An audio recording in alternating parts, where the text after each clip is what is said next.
Hello, friends. It's Miss Cindy. I'm volunteering at the Alexander Hamilton Memorial Library, and I'm here to read you a bedtime story.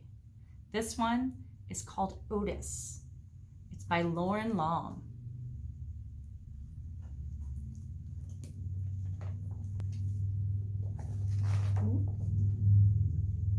So Otis by Lauren Long for Tracy, Griffith, and Graham.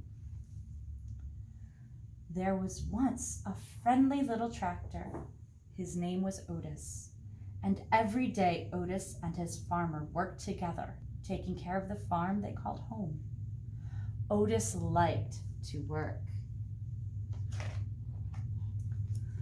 But after working hard all day, Otis was ready to unwind and play. He would ride the rolling hills and skirt Mud Pond down by the corn. He would leapfrog bales of hay and explode through the haystacks. On occasion, he would chase a rabbit or play ring-around-the-rosy with the ducks to the sound of a steady put, puff, puttity chuff. And sometimes, at the end of the day, he would just sit under the apple tree and watch the farm below. Every night, tired but happy, Otis would puff into the little stall in the barn that was all his. One night, when Otis was fast asleep, the farmer brought a beautiful baby calf into the barn. The calf bawled and bawled for her mother, but when the sleepy sound of the soft put, puff, puttity chuff came from the next stall, the scared little calf stopped bawling and drifted off to sleep. From that day on, the calf started following the little tractor wherever he went. Put, puff, puttity chuff. She followed him over the rolling hills and down by Mud Pond. She was right behind him, leapfrogging bales of hay. And the calf made their game of ring-around-the-rosy all the better. Sometimes, at the end of the day, the two of them would just sit together under the apple tree and watch the farm below. Otis loved his little calf, and the little calf loved Otis. Then one day, the farmer surprised everyone with a brand new yellow tractor. "Time to move out, Otis," the farmer said. He took Otis out of the little stall in the barn that was all his and parked him back behind the barn. Then he backed the big yellow tractor into the stall next to the little calf. But the little calf didn't like the big yellow tractor. He had a deep, rumbling snore that shook the stall when he slept. There was no one to purr the little calf gently to sleep. No one to spend her days with. And Otis could not even see his farm. The weeds began to cover his tires.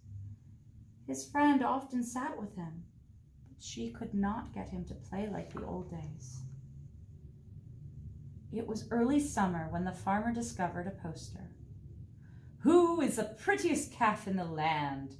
Judges will decide at the county fair and award a fancy blue ribbon to the winner." The farmer knew the answer. He would show the little calf. But on the morning of the fair, the little calf was nowhere to be found. She had wandered down to Mud Pond by the cornfield to cool off. When she waded into the muddy water, her feet sank. With every step, she sank deeper and deeper and deeper. The little calf was stuck in Mud Pond. "Get the hands!" the farmer shouted when he saw her. All the farm hands came running with their ropes, but the more they tugged, the more the calf got stuck. The more stuck the calf got. "Get the big yellow tractor!" the farmer shouted. "He can save her." The big tractor just scared the little calf. She sank in deeper and deeper. Nearby farmers began to gather.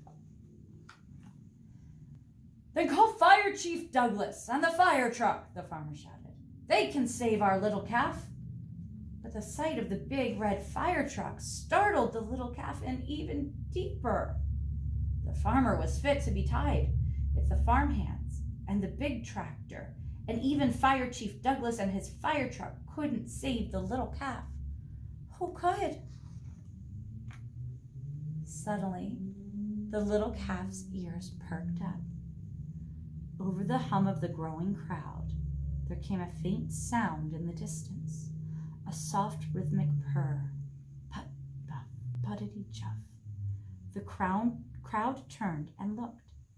The sound became louder, put, puff, puttity chuff, and all at once Otis puffed from around the barn. He turned and headed straight toward Mud Pond. Otis puffed down the rolling hill and pulled right up next to the muddy water's edge. The calf heard her friend's puttering purr and bawled. It was something like a hello. Then, to the sound of his gentle chuff and the amazement of all the people in the crowd, Otis slowly began to circle the pond. He circled, and the little calf turned and turned, never taking her eyes off of her friend. With each ring Otis made around Mud Pond, the muddy grip loosened until the calf was able to stumble out of the pond on her own. The two friends had found each other again. Otis led the calf right down the dusty road toward the village, and everyone threw flowers as they went, following them into town. It looked like a happy parade. No one needed a fancy blue ribbon to tell them that the calf was a special calf.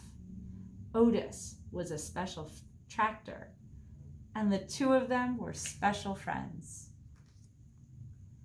From that day on, the farmer discovered that with Otis's puttering purr beside the chicken coop, his chickens laid more eggs.